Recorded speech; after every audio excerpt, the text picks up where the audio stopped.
Le poulet est la viande la plus produite au monde, représentant 39% de la production de viande, avec environ 132 millions de tonnes produites chaque année. L'Afrique ne représente que 5% de la production mondiale de poulet. Notre continent dépend fortement du poulet importé, principalement du Brésil, qui compte pour 25% des exportations mondiales, et des États-Unis, qui compte pour 16% des exportations mondiales.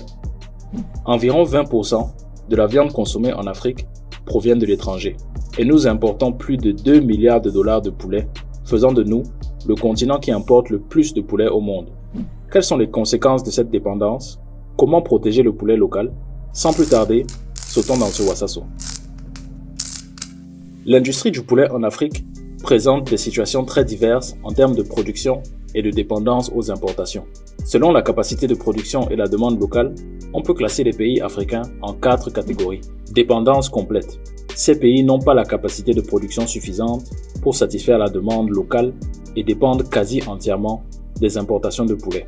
Parmi ces pays, on trouve le Ghana, avec une production de 72 000 tonnes, des importations de 288 000 tonnes.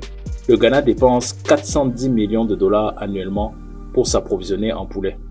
L'Angola, avec une production de 52 000 tonnes, des importations de 224 000 tonnes et qui dépense annuellement 241 millions de dollars en poulet. La RDC, avec une production de 10 000 tonnes et des importations de 87 000 tonnes et qui dépense 215 millions de dollars par année en viande de poulet. La Guinée, avec une production de 12 000 tonnes, des importations de 56 000 tonnes, qui dépense 67 millions de dollars annuellement pour du poulet. Dépendance partielle. Ces pays ont les capacités de production, mais la demande est très forte et rigide. Par exemple, l'Afrique du Sud, avec une production de 1,8 million de tonnes, des importations de 425 000 tonnes et des dépenses annuelles de 368 millions de dollars pour la viande de poulet. Les indépendances partielles. Ces pays développent leur capacité de production et la demande locale est atteignable. On peut citer dans ces pays la Côte d'Ivoire et le Cameroun. Indépendance complète. Ces pays importent peu et ont une large capacité de production qui peut couvrir leurs demandes. On y retrouve le Nigeria avec une production de 238 000 tonnes, des importations de moins de 1000 tonnes et des dépenses liées au poulet de 821 000 dollars par année. Surprenamment, la consommation de poulet au Nigeria est bien moins élevée que dans les autres pays africains. Le Sénégal, avec une production de 123 000 tonnes, des importations de moins de 1000 tonnes et 550 000 dollars de dépenses annuelles pour la viande de poulet. Enfin, dans les indépendances complètes, on retrouve le Maroc, avec une production de 882 000 tonnes, des importations de 5 000 tonnes pour 5 millions de dollars de dépenses pour la viande de poulet. L'industrie du poulet en Afrique présente quelques disparités selon les pays, mais la majorité sont dépendants des importations et certains mettent leur production locale en péril.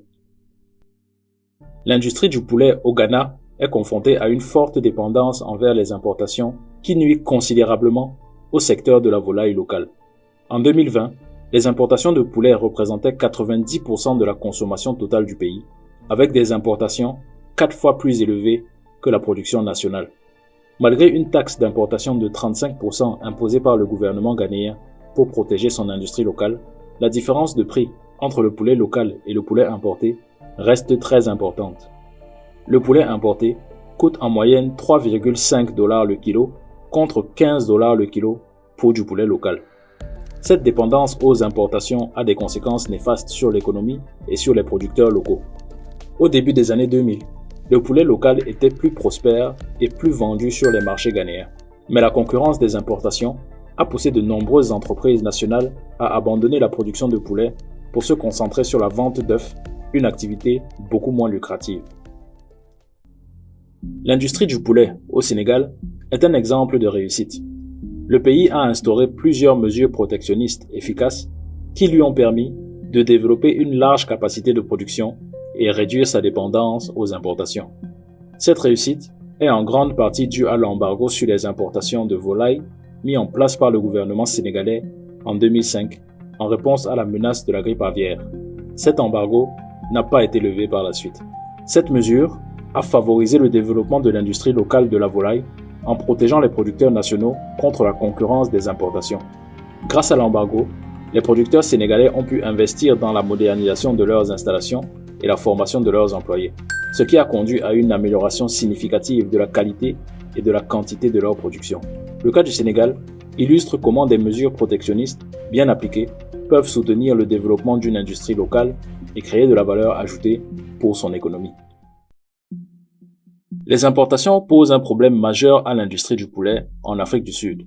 Malgré une production importante de plus de 1 million de tonnes, la plus élevée du continent, le pays se caractérise tout de même par une dépendance partielle aux importations de volailles, car sa demande est très forte.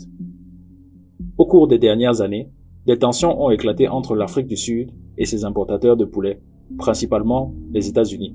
Pour cause, le gouvernement sud-africain a mis en place depuis les années 2000 des mesures protectionnistes assez strictes en ce qui concerne le poulet américain. Ces mesures ont toujours provoqué la colère des États-Unis et du lobby de la volaille qui estiment qu'elles sont injustifiées et ne respectent pas les règles du commerce international. En 2015, l'Afrique du Sud finit par céder aux pressions qui dépassent largement le cadre de l'industrie du poulet et commence à importer du poulet venant des États-Unis. L'industrie du poulet au Maroc est un exemple d'indépendance complète, avec une capacité de production suffisante pour couvrir la demande locale et des importations très limitées.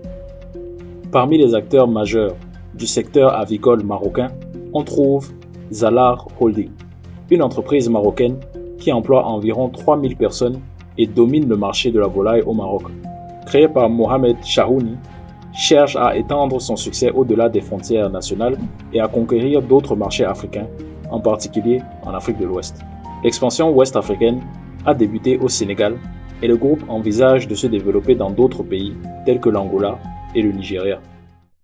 L'industrie avicole africaine connaît une croissance significative, devenant de plus en plus attractive et structurée. Les acteurs africains ont multiplié les initiatives ces dernières années pour consolider leur présence sur le marché.